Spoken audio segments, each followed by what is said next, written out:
Let's mic Rajasthan news. नमस्कार, मैं शिवांगी। आप सुन रहे हैं लेट्स माइक राजस्थान न्यूज। चलिए नजर डालते हैं आज की हेडलाइंस पर। आरएएस भर्ती 2024 का परिणाम जारी। आयोग ने जारी किया अंतिम परिणाम। एसआई भर्ती रद्द करने के खिलाफ सुप्रीम कोर्ट में याचिका हुई दायर। सीवरेज में सफाई कर्मियों की मौत पर खाचरियावास ने खड़े किए सवाल। गहलोत ने सीवरेज हादसे में 2 सफाई कर्मियों की मौत पर सरकार को घेरा। और अब खबरें विस्तार से। राजस्थान लोक सेवा आयोग ने आरएएस भर्ती 2024 का अंतिम परिणाम जारी कर दिया है और आयोग की वेबसाइट पर सूची उपलब्ध है। टॉप 5 में बाड़मेर के दिनेश बिश्नोई, जैसलमेर के वीरेंद्र चारण, भीलवाड़ा के नवनीत शर्मा, ब्यावर के रविंद्र सिंह और बीकानेर के विकास सियाक शामिल हैं। टॉप 20 में कई जिलों के अभ्यर्थियों के साथ महिला उम्मीदवारों की भी मजबूत उपस्थिति दर्ज की गई है, जिससे सफल अभ्यर्थियों में खुशी की लहर है। राजस्थान लोक सेवा आयोग की एसआई भर्ती 2021 रद्द करने के हाई कोर्ट के फैसले के खिलाफ चयनित अभ्यर्थियों ने सुप्रीम कोर्ट में एसएलपी दाखिल की है। याचिका में भर्ती को बरकरार रखने और वैध चयनितों को नौकरी में रखने की मांग की गई है, जबकि गड़बड़ी करने वालों पर कार्रवाई की बात कही गई है। मामले की सुनवाई मई के दूसरे सप्ताह में संभावित है, जिससे भर्ती विवाद एक बार फिर सुर्खियों में आ गया है। जयपुर में सीवरेज सफाई के दौरान 2 सफाई कर्मियों की मौत के मामले ने तूल पकड़ लिया है। प्रताप सिंह खाचरियावास ने सरकार पर गंभीर लापरवाही का आरोप लगाते हुए कहा कि एक कर्मचारी को बचाने के प्रयास में दोनों की दम घुटने से मौत हुई। उन्होंने 1-1 करोड़ रुपए मुआवजा और परिजनों को सरकारी नौकरी देने की मांग करते हुए चेतावनी दी कि मांगे पूरी नहीं होने पर आंदोलन किया जाएगा। 1-1 करोड़ रुपया को मुआवजो और बाकी डिमांड की सफाई यूनियन रखी है। सब में मैं आके सागया 1 करोड़ रुपया वाजिब मांगे। दोनों बच्चों को 1-1 करोड़ रुपए भाजपा की सरकार दे। वैसा धोखा नहीं करे जैसा जयपुर में 2.5 वर्षों में डेथ हुई है। वहां ऐसे बहरूपीय विधायक मंत्री जाके और झूठ बोलिया है, आज तक पैसे नहीं मिले। इसलिए सोच समझ के करना फैसला। सुबह पोस्टमार्टम होगा। आपको नहीं जचे फैसला मत करना, हम आ जाएंगे और आपके साथ खड़े जान लड़ा देंगे।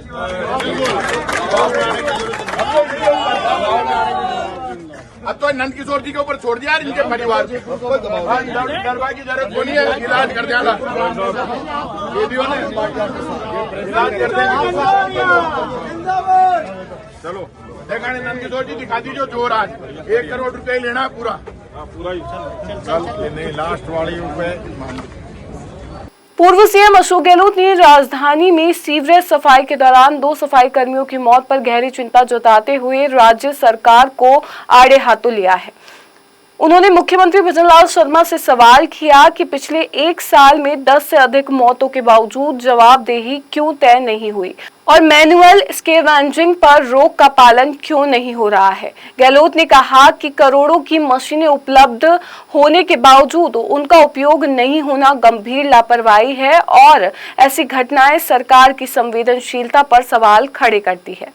राजस्थान में जनगणना 2027 की तैयारियां तेज हो गई है और पहला चरण 1 मई से मकान सूचीकरण के साथ शुरू होगा। इस चरण में 1 मई से 15 मई तक स्वगणना और 16 मई से 14 जून तक घर घर सर्वे किया जाएगा। राज्य में करीब 1.6 लाख प्रगणक और पर्यवेक्षक नियुक्त किए गए हैं, जिनमें बड़ी संख्या में शिक्षक शामिल है और प्रत्येक को लगभग 150 मकानों का जिम्मा दिया गया है। जनगणना कार्य में शिक्षकों की व्यस्तता को देखते हुए उनके तबादलों पर रोक लगाने के आसार है। इस संबंध में सरकार से औपचारिक अनुरोध भी किया गया है। अशोक गहलोत ने महिला आरक्षण विधेयक को लेकर केंद्र की राष्ट्रीय जनतांत्रिक गठबंधन सरकार पर तीखा हमला बोला है। उन्होंने आरोप लगाया कि ये विधेयक पूर्व में पारित कानून को रोकने की साजिश और सरकार ने विपक्ष को विश्वास में लेने का प्रयास किया है। उन्होंने कहा कि नरेंद्र मोदी और अमित शाह को पता था कि विपक्ष के बिना विधेयक पारित नहीं हो सकता, फिर भी सर्वदलीय बैठक नहीं बुलाई गई। राहुल गांधी और मल्लिकार्जुन खड़गे की मांगों को नजरअंदाज किया गया। गहलोत ने परिसीमन के मुद्दे पर भी सवाल उठाते हुए कहा कि असम और जम्मू कश्मीर के उदाहरणों के बाद सरकार की नीयत पर संदेह है। देखिए, ये कहना है कि मोदी जी को अमित शाह जी को मालूम था, वही हुआ। वो चाहते थे, जो चाहते थे वही अल्टीमेटली फैसला हुआ है। वो चाहते नहीं थे कि ये संशोधन पास हो। अगर वो चाहते तो दो बातें इम्पोर्टेंट है, क्योंकि इतना इम्पोर्टेंट ये संशोधन थे महिलाओं के लिए। नंबर एक, विपक्षी पार्टियों के साथ मीटिंग करते। कई बार खड़गे साहब ने, राहुल गांधी जी ने कहा, तब भी नहीं की, सरकार ने नहीं करी मीटिंग। क्यों नहीं करी मीटिंग? नंबर एक। नंबर दो, आप जो दक्षिण के राज्य हैं जिनको गलतफहमी थी, वहाँ के मुख्यमंत्री को बुलाते, प्रधानमंत्री जी खुद बात करते या गृह मंत्री जी बात करते। इतना इम्पोर्टेंट ये संशोधन थे।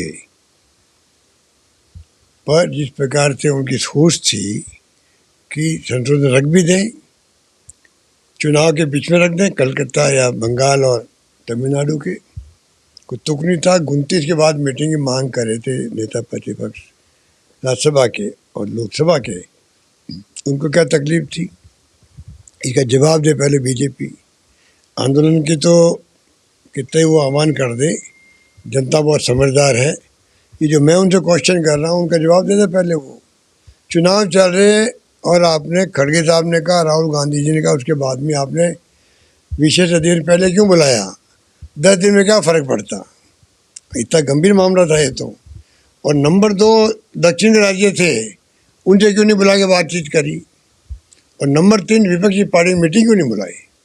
इतना बड़ा संशोधन होने जा रहे हैं जो 2023 के अंदर इन्होंने बिल पास किया, सभी ने मिलकर किया। वही माहौल अभी बनाना चाहिए था।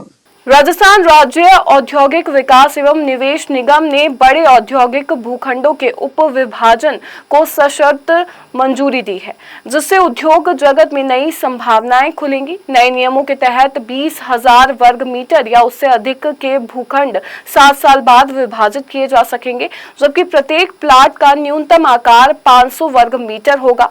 सड़क, बिजली, पानी जैसी मूलभूत सुविधाओं का विकास आवंटी को करना होगा, जिससे राज्य में औद्योगिक निवेश और रोजगार बढ़ने की उम्मीद है। बारा के शिवाजी कॉलोनी में देर रात एक युवक की चाकू से हमला कर हत्या कर दी गई। मृतक मनीष उर्फ बिट्टू अंबेडकर सर्किल से घर लौट रहा था, तभी बदमाशों ने वारदात को अंजाम दिया। घटना के बाद परिजनों ने जिला अस्पताल के बाहर प्रदर्शन कर आरोपियों की गिरफ्तारी की मांग की और सड़क जाम कर दिया। पुलिस के अनुसार मामला पुरानी रंजिश और प्रॉपर्टी विवाद से जुड़ा हो सकता है। जांच जारी है और आरोपियों की तलाश के लिए टीमें गठित कर दी गई है। आज दिनांक 18 को पुरुषोत्तम शर्मा ने एक रिपोर्ट दी कि कल रात को 11 बजे करीब मेरा लड़का अंबेडकर सर्किल से नारेरा रोड होते हुए घर पर आ रहा था कि रास्ते में ही गहलोत, कमल गहलोत, राजेंद्र गहलोत, मुकेश यादव व अन्य व्यक्तियों ने चाकू से कूदकर उसकी हत्या कर दी। इनका आपसी प्रॉपर्टी का कोई विवाद था, उस मामले को लेकर, पुरानी रंजिश को लेकर इसने हत्या करना बताया है। जयपुर में महिला से छेड़छाड़ मामले में पुलिस ने बड़ी कार्रवाई करते हुए मुख्य आरोपी सहित 3 लोगों को गिरफ्तार किया है। पुलिस के अनुसार मुख्य आरोपी राहुल धुरेया ने कोर्ट में सरेंडर किया, जबकि उसके 2 सहयोगियों को अलग अलग जगहों से पकड़ा गया है।